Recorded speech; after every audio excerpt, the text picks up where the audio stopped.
Let's see. Freaking. It's getting kind of tight, man. Either this shirt shrunk or I'm getting fucking jacked. Anyways. Welcome back to the Burglar Report. Here for another week of me saying some shit that I think's obvious. Nobody really gives a fuck about. Topic for today. Awful lot in the news as usual. Bunch of election shit. I was tired of hearing about it. Trump's gonna win in a landslide. Democrats are gonna try to cheat him. Whatever. Or vice versa. Don't care. We're fucked either way. Kind of, as far as writing goes. Anyway, yeah. What do we talk about today? Let's look at my notes. Don't have notes. Let's go with COVID. Now, I want to preface this. I am not a medical expert, but I do have an opinion on COVID and the issues that have been going on. And I also have a brain. Everyone likes to say, "Oh, are you a doctor?" And I'm just like, I can fucking read. The doctors, they got their training through fucking reading. I mean, I don't know fucking if I'm wrong about that one. Granted, they have a wider breadth of knowledge. But I can fucking read some raw data. And, yeah. Seems like a pretty serious flu. Oh, I was looking for my marbles again. Anyhow.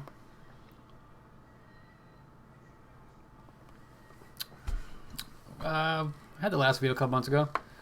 There was an update to some numbers back in fucking June, July, whatever. CDC released their numbers.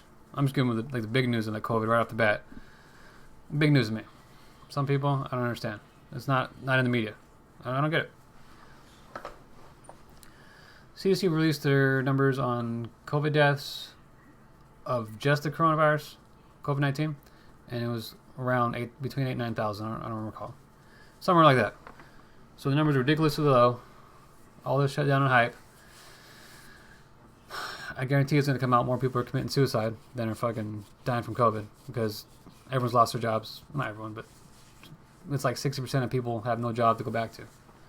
Shutdown's ridiculous. I understand the initial hysteria, but the CDC has been holding on to these numbers, and they reported these numbers to White House or something like that. Yeah. And it's just fucking insane. We got all this hype in the media of over 200,000 deaths. Fucking tragedy. And then the CDC releases a number saying only 9,000 were strictly COVID. Granted.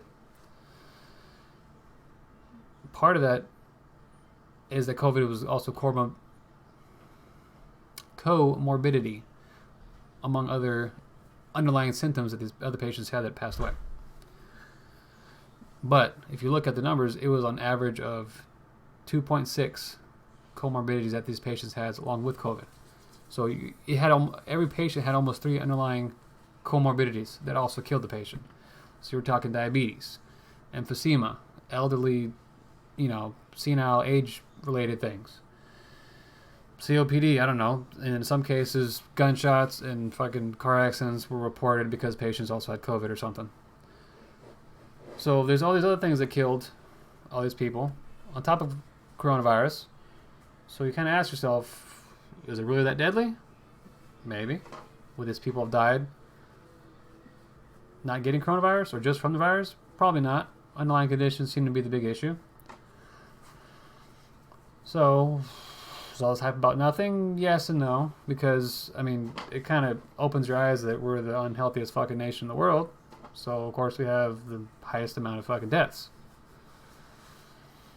The virus itself, highly contagious, not so deadly. It was like, even the people that did get it, it was like a 99.96 or 996.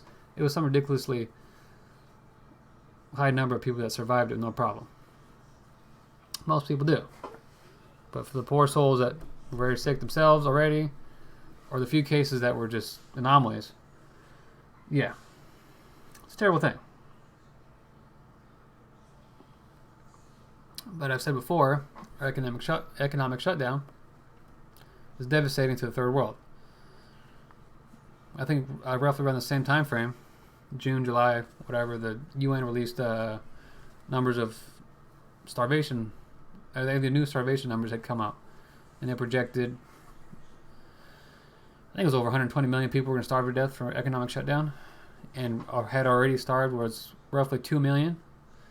So already 10 times the U.S. numbers starved to death in the third world because of our economic shutdown. So we can feel safe from a virus that pretty fucking safe to be around, unless you're fucking unhealthy. Who's crying for those people? Those are the people that are all over India, all over South America, Africa, all these shit mining jobs or farming jobs that are no longer required because economy shut down, nobody's ordering stuff, supply chain is shut down. And then you have all the people that, like I said before, mental health is huge. Mental health is huge among the liberals. Why aren't they crying about all these people that are committing suicide? All these poor kids that are going through this homeschooling shit is not for kids. Not for this many kids in the society we have today. It's got to be devastating to so many households. Everywhere I turn, it's, oof, good coffee. People are having a hard time with it. Nobody likes it. I mean, I don't know how you hold these children accountable for stuff that nobody's been prepared for, nobody's trained for. So it's like to a point to, what are we doing?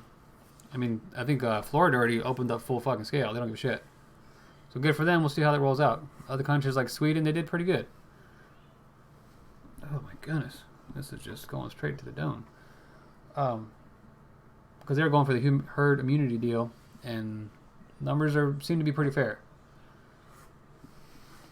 Don't have those on the top of my head. Probably should prepare for stuff like this. I just rant. This is just totally off the cuff, unedited, one take, ladies. So I just kind of ramble on about things. Doesn't necessarily make sense. Other states are half open. I mean, here in California, we're still pretty much on fucking lockdown. There's some counties that are opening up a little bit here and there.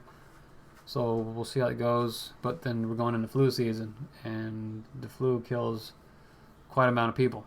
That doesn't make sense. Quite a bit of people. For the same reasons. It's usually the people with the underlying conditions. And the CDC also released those flu numbers too, and the flu was like around 10,000, when typically it's reported as about 60,000, but it was listed as a comorbidity. Flu is not quite as deadly as it may seem unless you're unhealthy. That seems to be the key. And even Fauci was talking about, take your zinc and vitamin D and all, whatever, all the good stuff. And it's a lot more effective. But it's just a lot of hype and shutdown. That's what pisses me off. The hype and the shutdown. The masks. The masks don't fucking do a thing for you. If you're sick, mask is going to catch your fucking particles coming out of your mouth. That's going to slow the spread. If you're not sick, you're just fucking breathing in your own stinky ass air. All that hot breath is going all over your face, going to get acne, and it's fucking miserable. And there's something about it messes up your teeth, or I don't know. I heard that, didn't follow up on it. I don't know. That's unhealthy. They say your oxygen levels are fine, but when you're doing that shit for 8 hours a day, there's been reports of people passing out in car accidents at the beginning of this because they were so fucking paranoid. Which I understand they're paranoid at the beginning, but you still see people running around in fucking cars with nobody else in there. People out there jogging in the sunshine.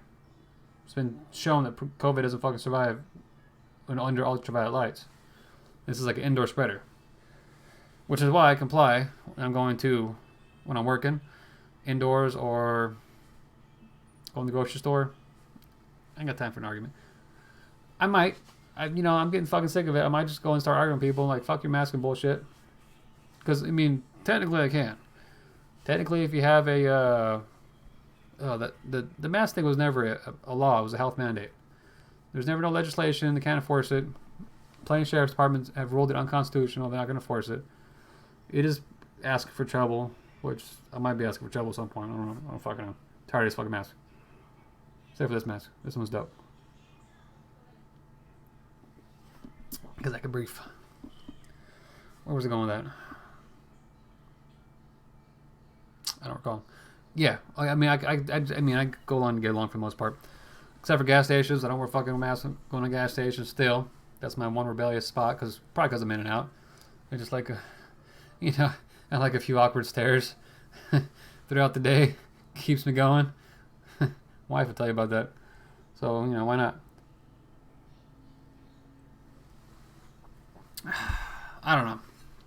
Who knows what this is going to amount to?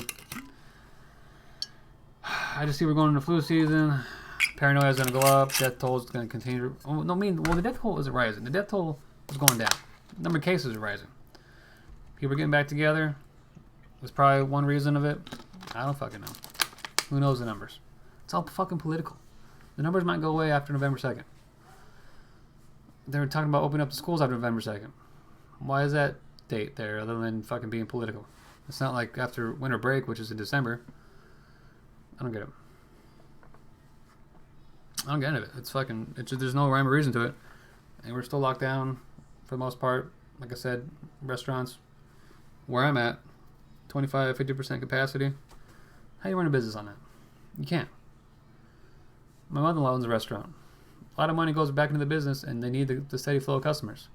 She's still doing good because she, you know, has good quality product. Tacos El Paisa in Upland.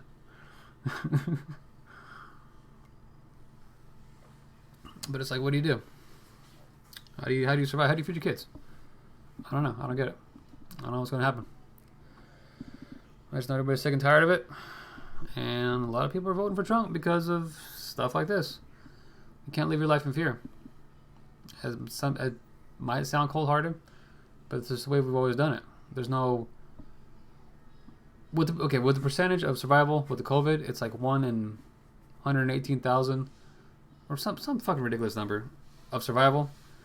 And with car accidents, it's like 1 in 100 of survival because... I fucked that number up. We don't get hyped. We don't get scared about going on a fucking car every day. That was like the number one cause of unnatural death from ages 16 to 25 was a car accident. And you're still loading your kids up in a car. You're still helping your fucking teenager get car permits. They're texting and fucking driving, and you know so many kids have died because of it. There's no fear about that because we're still doing it. That's what we need to get back to being human. You need back to being around each other with all this fucking tension and all this other bullshit. It's fucking stupid. It's like where I'm working, getting in an elevator. It's like if there's more than 6 people because there's fucking 6 stickers on the bottom of the elevator for people to stand. Everyone gets all, oh, what do we do? Oh, I guess I'll wait for the next one. It's fucking... I'm losing my mind. People lose their mind. Everyone's lost their fucking minds. This election causing everybody to lose their minds. Mine's already lost because of the COVID. It's a bad scenario coming up. I really pray that this doesn't end up in mass chaos and the riots don't go out of control if Trump wins the landslide or whatever. I mean, that's what seems to be the case, but who knows? Maybe the polls are wrong because the polls are showing Biden ahead. So I see those numbers. I'm like, dude, that's what they're fucking saying about Hillary. And what happened there? She won the popular vote by a couple million, but lost pretty bad in electoral college. I'm taking that fucking line of logic and applying it this fucking time around. People don't care about the whole... Anyways, I'm done. That was it. Said my piece about COVID. We'll save our election conversation for later. And I will see you then. It's good coffee.